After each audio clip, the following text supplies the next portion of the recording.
talking about the new Exceed RC F-22 Raptor from Nitroplanes.com. So the first couple things we're going to go ahead and pull out of it, we're going to see we've got our wings. Again, it's nice, they've got the servos already installed, so all we got to do is install the servo horns, attach the rod, and she'll be ready to go. Everything's coming out of its nice own compartment. Everything looks nice and clean. So we're going to go ahead and pull this out. Yeah, she looks nice.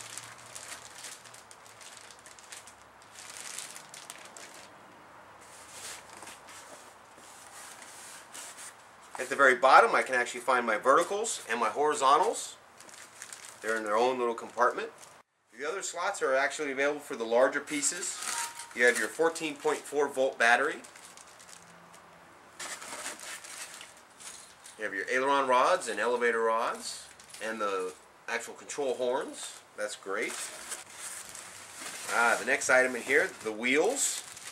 And again, from Exceed RC at Nitroplanes.com, they're including the rubber wheels. I'm looking forward to all the new planes coming that way from Exceed.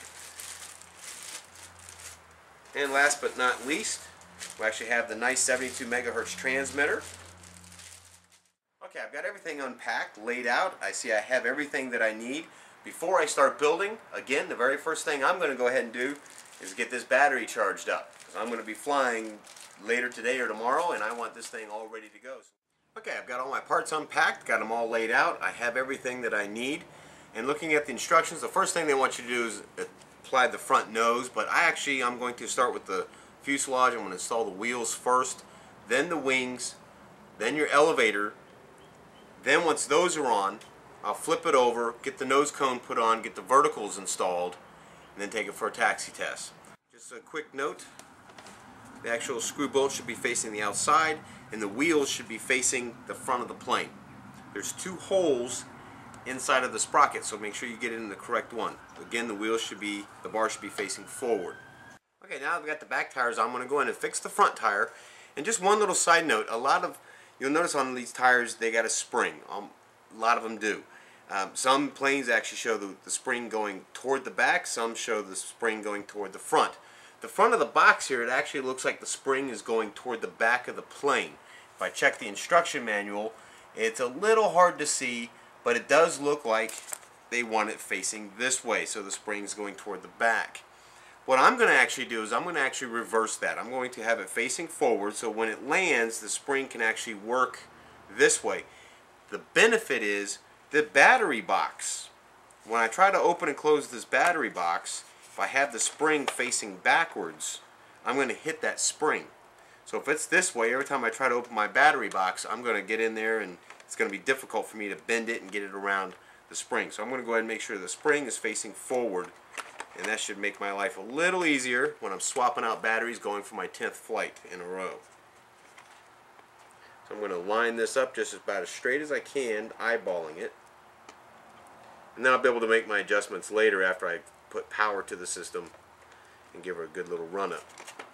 Okay, tires are done. I'm ready to go ahead and start the next process. Okay, the next step we're going to do is we're actually going to attach the control horns to the ailerons. Again, on these, there's a flat side on the horn. You want that facing the servo. And when you get your plane, you'll notice that the servo arm is actually laying down. This is in a closed position. It's for packing, keeps anything from rubbing.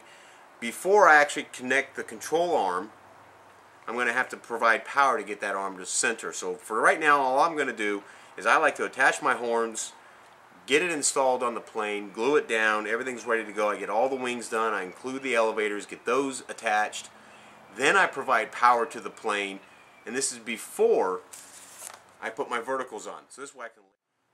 Okay, just another quick note about the horns. There's only 2 screws. You want to caddy corner them before you lay them in. I like to put the screws through the horn first, and then I'll slide them inside and flip her over like so.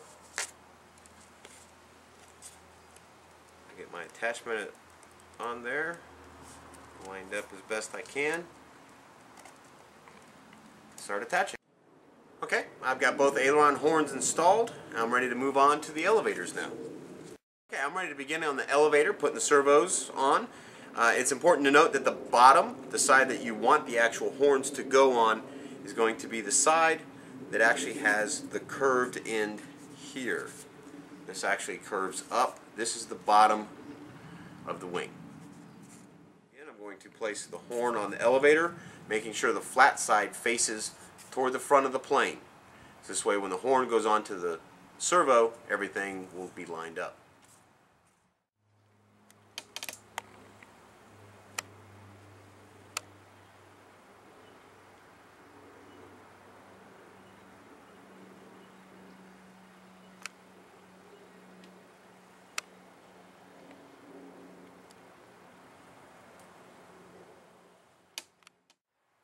Alright, now that I've got the horns put on the ailerons and the elevators, I'm going to go ahead and get these installed on the main fuselage.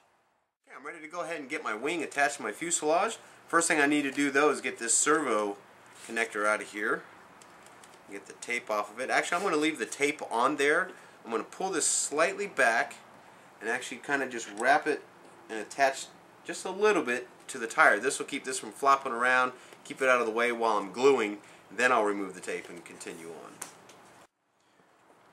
For these, I'm just using standard CA glue. A lot of people use all kinds of two-part epoxies. You can use the glue that it comes with. I'm just showing that you can use either this or the glue it comes with. I prefer the CA glue. It's really simple. I don't have to mix. I don't have to worry about having proper mix of epoxy. I have yet to have a plane come apart by using the CA glue. Matter of fact, if you have damage, if you do land hard, you hit something, you get damage just in the hanger, just from moving it around. Simple CA glue will put the foam right back together. You want to use, I prefer to use the gap filling CA foam safe glue. Before I actually put glue into the wing, I'm going to go ahead and just do a quick test fit, make sure everything's nice and tight, make sure it fits well, and I don't have any issues.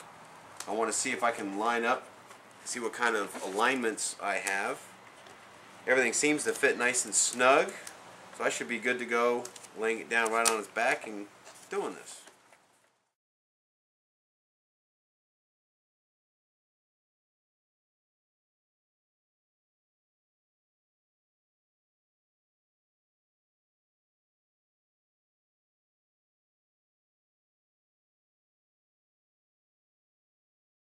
Alright, so I've got my wings on, my elevator's on, and I'm ready to go ahead and provide some power to the system to go ahead and try to center all my servos so then I can get my control arms on.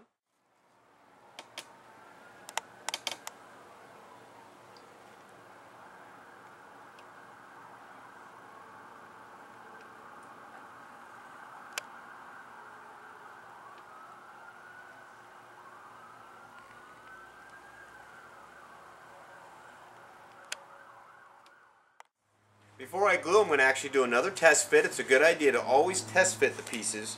Make sure there's nothing in the way. You also are familiar with how the pieces fit, how tight they are. Because once you put that glue on there, a lot of times that glue can actually set pretty fast, and then you won't have any way to undo it without breaking the plane. Alright, that looks good. I'm going to go ahead and glue these on.